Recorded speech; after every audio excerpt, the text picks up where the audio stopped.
to another episode of I Wish I Was Taught That at School. My name is Emily Wallace and I am one part of Evelyn and Emily. For our long-time listeners, we have a slight change to the way we're going to run things on the podcast. As you know, the three pillars of the podcast are finance, property, and mindset. With Evelyn being a mortgage broker, she's going to head up the finance part of the podcast. With myself being a buyer's advocate, I'm going to head up the property piece. And together with our Chalk Talks that are released on a Wednesday, you'll get plenty of mindset hacks from both of us. So let's get into today's episode. Today, I am fortunate to be joined by Andy Reid from Sold by Auctions. Welcome, Andy. Hi, Emily. How are you? Good, thanks. How are you? Very well, thank you. That's good. So today we're going to unpack auctions and auction bidding, which can be very daunting. Yeah, big for everyone concerned. It's not just the buyers. It's, I'm an auctioneer. I've done however many thousand auctions to date, and I get nervous before every one. Correct. And I know me as a buyer's advocate being the bidder, it's still nerve-wracking. It still can be a lot of money that you're playing with on the day, and it can be very, very scary. 100%. For a lot of people and for a number of buyers, it could potentially be the only time they ever do it. And that's huge. This is potentially the biggest financial transaction they'll ever make in their lives. Correct. It's pretty big. It's a pretty big deal. Definitely. And it's certainly not something that we're taught at school, hence why we've brought you on the podcast. Definitely not. To really unpack this. So we're recording this episode in February 2020, just before two major auction weekends that are coming up. So some listeners that listen on the day this is released, they're going to get some real value, but people who are listening back at a different point in time, there are some real key tips we're going to share today and actually unpack the auction process for you. So let's start at the base level, Andy. When you're bought in, and just to clarify for listeners, by the way, Andy is an auctioneer, solely an auctioneer. He's not a selling agent. He is a pro at running auctions, and he is simply the auctioneer in the property transaction when an auction is held. So when you're bought in, Andy, and an auction campaign runs, what does the campaign look like for starters? What's typical when a property goes to auction? So one of the misconceptions about auctions is a number of people still, for some reason, even with the volume of auctions that we have in Melbourne, they seem to think that, or they seem to feel that it's a bit of a flag that the vendor may be struggling for whatever reason, or there might be a divorce or something, not very nice going on behind the scenes, when in fact it's just one of those situations where for an agent, there's a lot of talk around, profile building and so on and so forth. But for vendors, a lot of it's to do with transparency. And when I come into a situation, when I come into a vendor meeting or what have you, either at the start or towards the end of the campaign, the great thing for me is I can be very subjective about the whole thing. I'm emotionless towards the actual outcome. I mean, I want to win, but that's just because of the competitive nature in me. But yes, the vendors are generally wanting to see as transparent a situation as possible. And for buyers, I personally, and I'm not just saying this because I'm an auctioneer, because, when the shoe's on the other foot and we're consumers, we're generally the worst people in the world to deal with, to be honest. Yes. But if I was a buyer, then going to auction to try and buy is just the best way to know 100% that you've not got an agent that's playing around or playing games or anything like that, and exactly where the vendor's at, because it's very binary. You're either on the market or you've not met the reserve. Correct. Yes. And it just takes away a lot of that unnecessary anxiety that can be built up in your own head because you're just assuming things or overthinking things and what have you. So that's one of the reasons why I love it so much. I completely agree with you. The transparency piece of an auction, and especially yourself coming in as an auctioneer and having this view that's very different to, a listing agent being there and being probably a bit more emotional to the outcome. Absolutely. I mean, if nothing else, it's either ego or their bank balance or both, essentially. Both. In a number of cases, both. Bless them. But look, they're on display. They're on show. They and I completely empathise with that. So before I was an auctioneer, I was a frontline sales agent for almost a decade and did a number of transactions in the southeast, sort of between 50 to 90 a year, and every auction that I ran a campaign of course, there was that crescendo at the end where I wanted to make sure that the brand looked good and I was going to get opportunities out the back of it and what have you, as well as making sure that the vendor primarily got the right result. For sure. So sure. You can't knock them for that. Very true. So Andy, following on from that, in that you've gotten to the point where you're holding the auction, okay? So it's auction day. Now, typically in Victoria, the property's open half an hour prior to auction. Yes. Yep. That's the legislative requirement, that they have to have contracts on display 30 minutes before the auction begins, as well as having the sale of land regulations and the relevant schedule. A lot of agents, bless them, they don't understand the difference between the schedules in when it comes to the sale of land regulations 2014. So they have to have that on display, as well as the due diligence checklist as well, which is a consumer affairs piece. Yes, correct. So everything's all above board. Yep. And one thing that our listeners may not know is around the auction conditions when they actually apply from. I think some people just think it's the auction on the day and that's the auction rules. Mm-hmm. Correct me if I'm wrong here, but I believe it's 3 business days prior and post auction that those rules actually stand in order to place. Well, look, it's 3 days. 3 days after is when the auction conditions come to an end, and there's an opportunity there to go subject to finance or what have you. But essentially, it's in the vendor's hands. Yes. So if the vendor wants to entertain or accept an offer subject to finance prior to or immediately after or whatever, ultimately it's their call. Those legislative pieces are in that element of it. They are really guidelines and they are best practices from an agent's point of view. But nothing's going to stop a vendor from saying, no, look, I want to take that offer. Thank you very much. Yeah. You can't take that control away from a vendor. Definitely. So a lot of people probably listen to this are first-time buyers, so they've never been a vendor before. Yes. So can you give us an insight after that half an hour open or before even on auction day? Yep. What sort of conversations are happening in the home or in the meeting room prior to you stepping out and opening up the auction? What do you discuss? A lot of it on the day, a lot of it's to do with empathy. Yeah. That's the biggest thing, the biggest tool that I have prior to auction. Yeah. At the end of the day, there is no point trying to say, look, no need to be nervous. It's going to be fine. We're all dealing with the great unknown, which is what the market's prepared to pay. Yeah. Not one of us know what that is. And that is an anxiety that everybody has. So let's not ignore it. Let's Let's acknowledge it for what it is, but let's then focus on the empathy piece, whether it's their situation is adding some emotional value to the transaction, whether it's a deceased estate, for example, that can be really highly emotionally charged. And that will absolutely affect how I interact with the vendors, because, they won't want Andy coming bounding in if it's a particularly sensitive sale. Yeah. But at the same time, I'm there to be, all guns blazing and, let's go out there and, it's not over till the fat lady sings and all that sort of stuff. Yeah, yeah. So I need to be going in there thinking the best and going in there with a degree of ambition.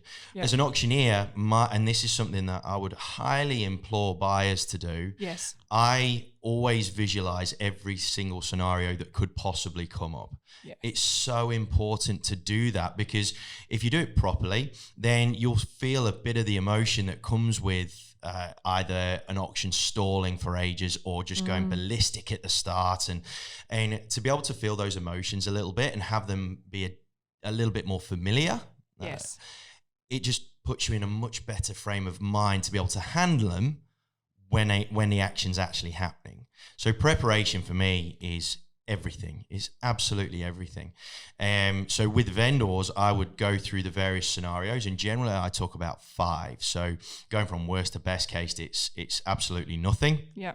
Donuts. Tumbleweed. So there's absolutely nothing going on. Then there's the case of we've had some genuine action, but we're below the reserve. Yeah. So then there's an opportunity to pass it in and give the highest bidder the first right to negotiate. Then there's the middle ground where we are within shooting distance of the reserve, so we're within a close proximity to the reserve, and we have a decision to make about risk versus reward. Yes. Do we assess the competition that's out the front and decide that there's enough competition out the front to go on the market slightly earlier? So we assess the volume of risk. So if we are 11,000 off reserve, is it worth the risk of not taking of not having $11,000 to potentially get the reward of creating that ultimate fear of loss in the buyer population? Correct. Which is what it is. As soon as that is the ultimate power of an auction, is that as soon as we declare that we are on the market, there's no turning back. No turning back for the vendor. Although technically you've got until the fall of the hammer. Correct. But essentially, there's no turning back for them. And from a buyer's perspective, if they are not got their hand up last, they're not going to get the keys, and they're not going to get an opportunity to get the keys. So we discuss that risk versus reward. And then the next two scenarios are the better ones, where we just creep to reserve. I go in and confirm that they're happy to crack on. And FYI, you can increase the reserve as well. Right. So if we feel that there is a clear front runner, but there is not enough competition to get them to a point where we feel that there is enough there from the buyer, then we'll increase the reserve just to make sure that we pass it in so we can negotiate. Yep. Very, very important to keep that in mind. And then the best one is when I don't even go in at all. No. But I always make sure, from a courtesy point of view, that the agent I'm working with runs in, checks that they're happy to go on the market, comes out. Some of them like to have the bravado of shouting on the market, and I don't care. At the end of the day, I'm the least important person, to be honest. And then some do real subtle hints. So, you know, for example, I have one agent that just pats me on the back when I'm mid-flow. Oh, there you go. And then I know exactly what that means. Wow. So yeah, there's all sorts of little things like that, which I'm happy to share with your audience, because there's certain little things that if you can pick up on them, they are good indicators as to what is actually going on. What's happening behind the scenes. 100%. And as you mentioned earlier, auction bidding is not something that people do every day of the week. Nope. Unless you're a buyer's advocate, perhaps maybe. But the general population, they'd be lucky to bid maybe twice in their life. Yep. Maybe 3 times. Yep. So these insights, I reckon people that are listening going, oh, this is really good information, because they don't know. And you don't know what you don't know. No. In anything in life. Absolutely. I mean, I'm absolutely useless with tools, and that's why I get someone to come out and do my stuff for me. Outsource. You know? Exactly. Definitely. On that note, we were talking just before we started the recording here about sometimes potential buyers actually having other people bid for them. Yes. It's interesting. I mean, I'm happy to share all this sort of stuff, because for me, if it was easy, it'd be boring. Yes. So I actually would prefer buyers to be a little bit more challenging, because in certain cases, you know, it just makes it way more interesting for me. Yeah. We've had a few cases come up recently, and it is growing increasingly popular, where the buyer, whether it's through emotional attachment or whatever, doesn't feel happy or prepared, or doesn't feel like they're comfortable enough to bid and actually do it with a degree of logic going on in their head without losing control. Yes. So a number of people would use an advocate, and that is the sort of official way to go. Yep. But we then have people that would either know people in the industry or know someone that's done it a few times before that will come and bid on their behalf. Sure. So a really good example was one 2 nights ago at an in-room auction. Yep. It was out in the southeast in Pakenham for Ray White, and the key buyer, as was identified by the agent, Gav Steindl, she'd not bid at all. Right. I could see from a body language point of view that she was so twitchy, like she was physically sitting on her hands and then almost lifting her legs because her hands were that desperate to get out and do something. Read her like a book. Yeah. But she wasn't bidding at all. And in hindsight, when I've replayed it back in my head, I should have recognized where her eyes were pointing in a number of cases, because there was another lady that was dead center right in front of me that was taking control, and she was very calm and cool and collected. And I knew that she'd either been around the block a couple of times in terms of the industry, but I couldn't quite pin on I couldn't quite pin what it Yes. was. And from an auctioneer's point of view, because I hadn't met any of the buyers, I wasn't 100% if that was just a buyer out of the blue or whatever. And so we called a break on the auction, and she was the highest bidder, and I invited her to come and talk to me because we were still, I think at the time, we were still about 20,000 away from the reserve. Right. And I, did a bit of a negotiation, pressed pause on the auction, went into a room with her, said, look, we have got to bid at someone that hasn't started bidding yet. And we also have someone that isn't going to be unconditional until Friday. And she goes, and then she straight face said, I know. And I went, well, why is that? She goes, because I know her. I went, right. There it is. Okay. Penny drops. Gav, come here, mate. We've got a curveball. And it's happened on a number of occasions. So another example in Berwick where the gorgeous house and the front runner was an author. Oh, okay, yeah. But she wasn't able to make it down.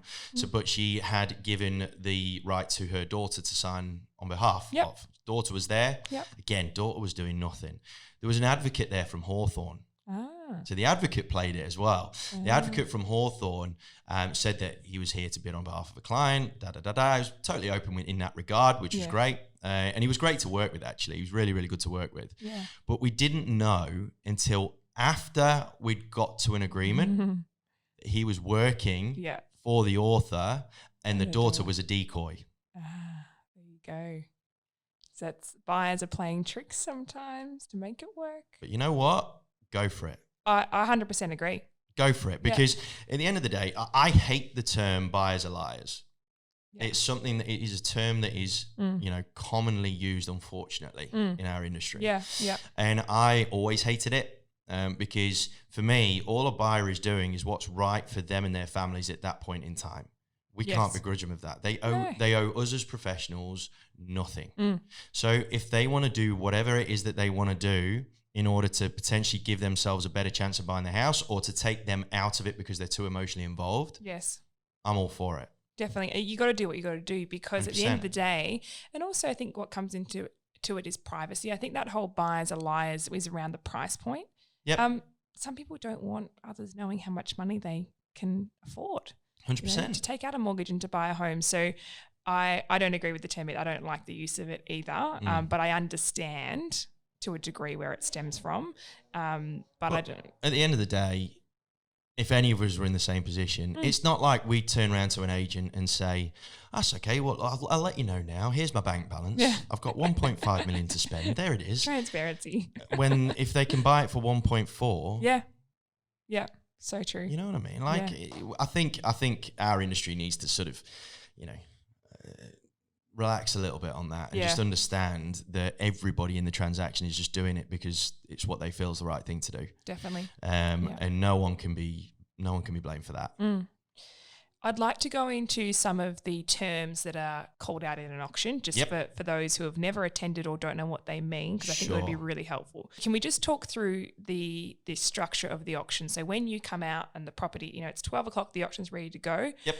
That first part of the auction, what is that typically? So the structure that almost all auctioneers are taught to go through and what have you, there's certain things that we have to go through. Yes. So I'll come out and say hello to everyone and hope that they're all well and so on and so forth. You'll get some auctioneers that will come out all guns blazing right from the very start, which, I got my opinion on that. But then what we need to do is go through the contract and the conduct. Yes.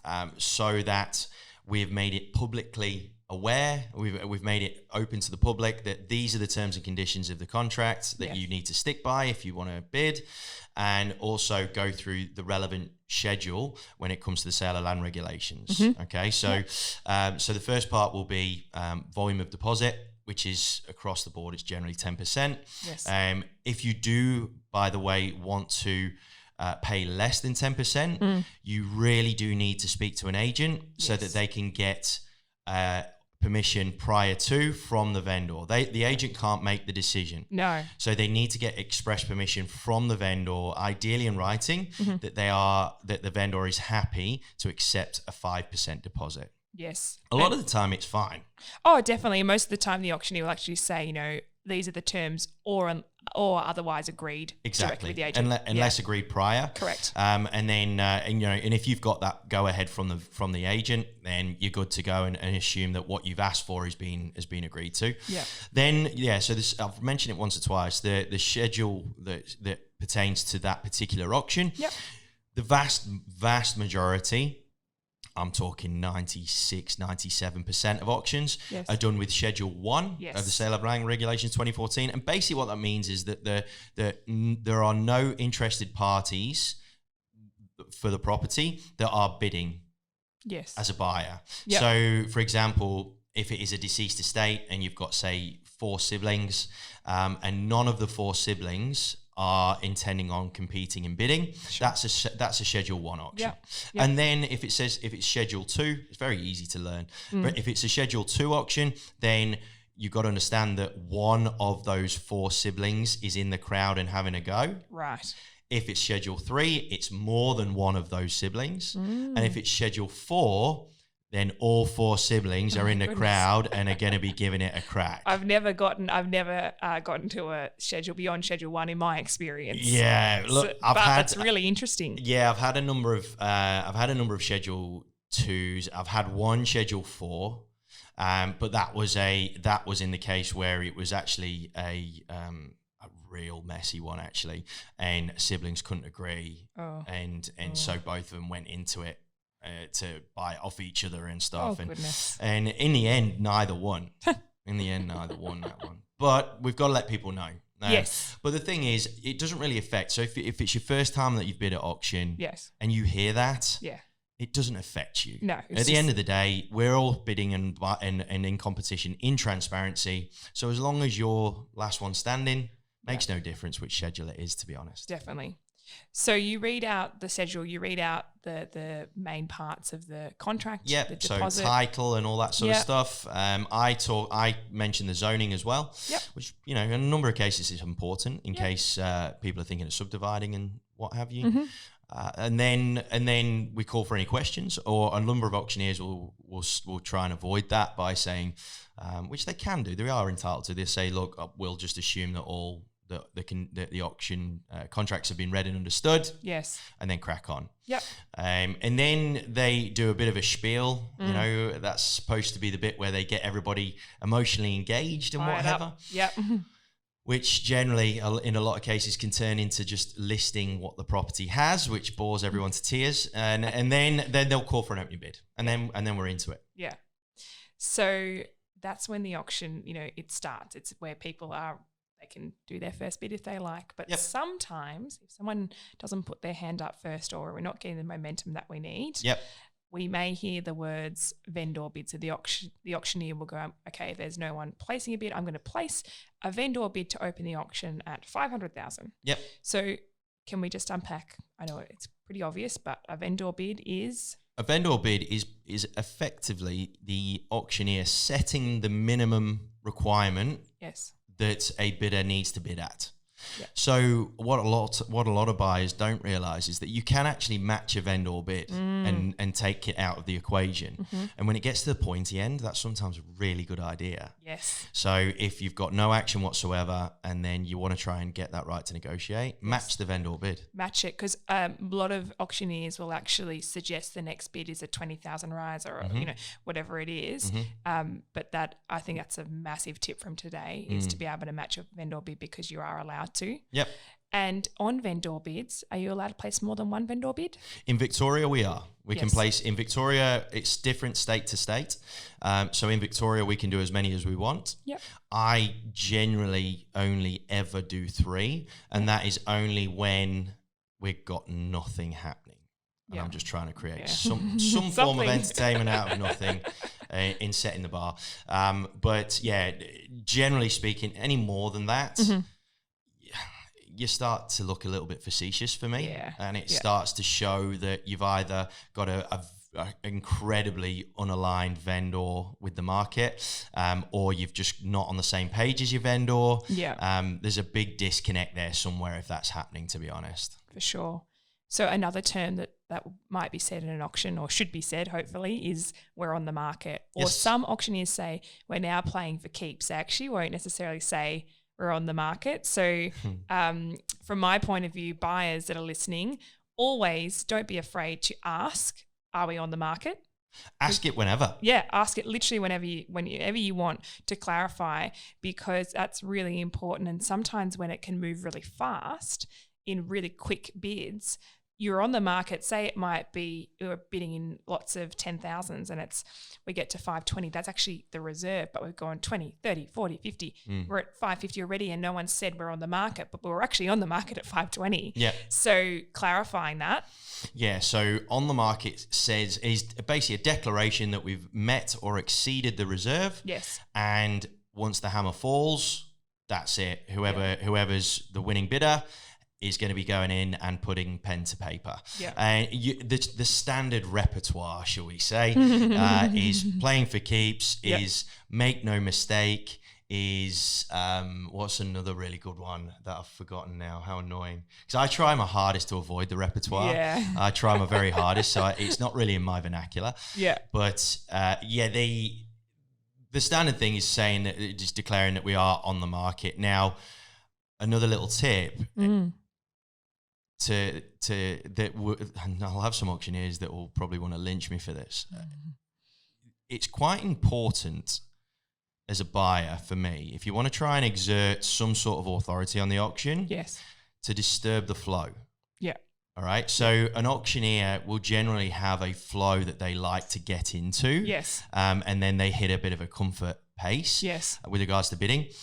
Asking if you're on the market relatively early on can be a really good way to just throw a little bit of a curveball at the auctioneer and put them off their flow. Yes. Good auctioneers, they should know how to handle it really, really well. And they should actually be able to leverage off that and actually turn the tables. But there are a number of people that don't focus on the craft as much as they perhaps should. Yes. And it will put them off. Yeah. It will put an auctioneer off. And I think the other thing, a tip off the back of that one, is also not always going with the recommended increment. 100%. So they'll say next bid is, instead of saying, can I suggest, or they'll be like, next bid is 520.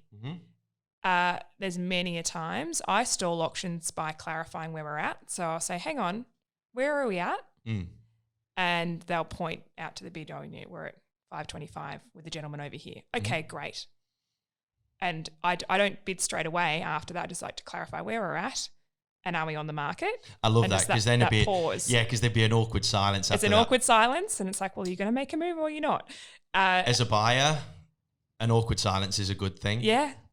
Let it be awkward. Let it be awkward. Yep, 100%. Definitely. If you want to go with the flow, then go with the flow. Sometimes going in increments or going with a higher bid than what the suggested increment is can very much put other buyers on the back foot. I had one in, was it Clayton? I think it was. Yeah, it was Clayton, where the opening bid was 650. Yes. I called for a 20. And then right from the cheap seat, so right miles away, furthest away bidder, he threw 100 grand at me. So I went straight to 650 to 750. Wow. And the visible panic that was across a couple of people. I mean, it was great for me because I instantly saw two buyers. Yes. Because they both either looked at each other or went, and panicked. I was like, right, well, I know you're in, or you were in. And as the auctioneer, what I then had to do to try and tame that anxiety, I actually brought my range right down to fives. Yes. And said, look, I'm going to shorten the stride right up so that it's easy for people to just catch up to where we're at. Yeah. And just slowly got the ball rolling again. That very much threatened to derail the whole thing. Yeah. Oh, big time.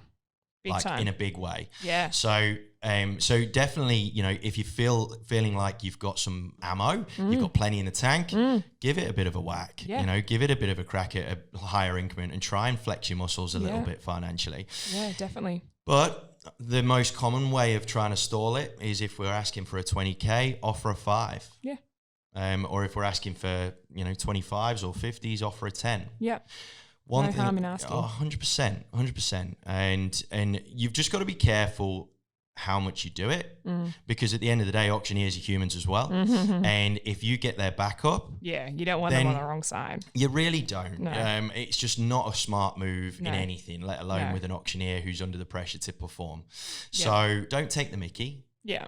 Do it in a nice way. Yeah. If you can kill with kindness, which is probably what you're very, very good at. I've not done battle with you yet. No, we haven't. Andy and I have not been in battle yet, but I hope one day. I am praying for that wait. first time. I am praying for that first time. Can't wait. That's going to be amazing. And, you know, so don't take the mickey, kill with kindness. Yes. And that can be a really, really good way of actually winning a degree of subconscious favor with an auctioneer. And they'll pay attention to you a little bit more. Definitely. I think there's so much value in what you've shared today. I think anyone who's going out to bid this Saturday, listen and re-listen to this podcast, because there's so much value that you can take away and can implement yourself as a buyer if you are bidding. So thank you so much, Andy. You're more than welcome. It's been great.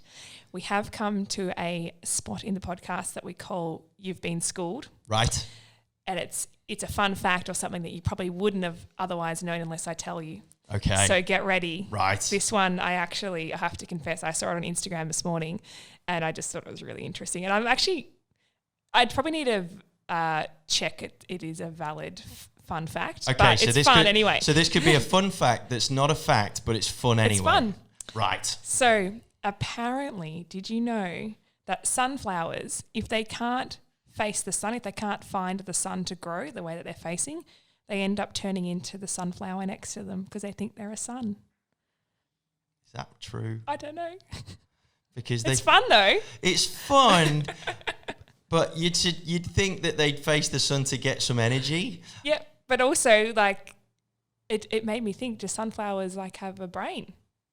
If they know that, look, it could be a wonderful analogy. Here's a fact for you. Tell me. That whenever I talk about it, my wife rolls her eyes because she thinks I'm a massive geek. Did you know that there is an actual probability, because of how atoms work and whatnot, that you could walk through that wall? Oh my gosh. That's a bit scary. And here's another one. We're facing a brick wall, by the way. Yeah. Here's another one. Nothing ever actually touches anything. Because what you feel, what you feel are the forces between the atoms, but nothing ever actually touches anything. Mind blown. There you go. Not just a hat rack, my friend. Not just a hat rack. Thank you so much. For our listeners, if you would like to find out more about Andy, or even just follow him on Instagram, because the insights that he shares about the different auctions that he is calling and what's happening in the market, particularly in Melbourne, is so fascinating. We will put all the links to all his socials in our show notes, so go and check them out. And we look forward to bringing you another episode next week. Awesome. Thanks, Andy. No, you're more than welcome. Thanks for having me.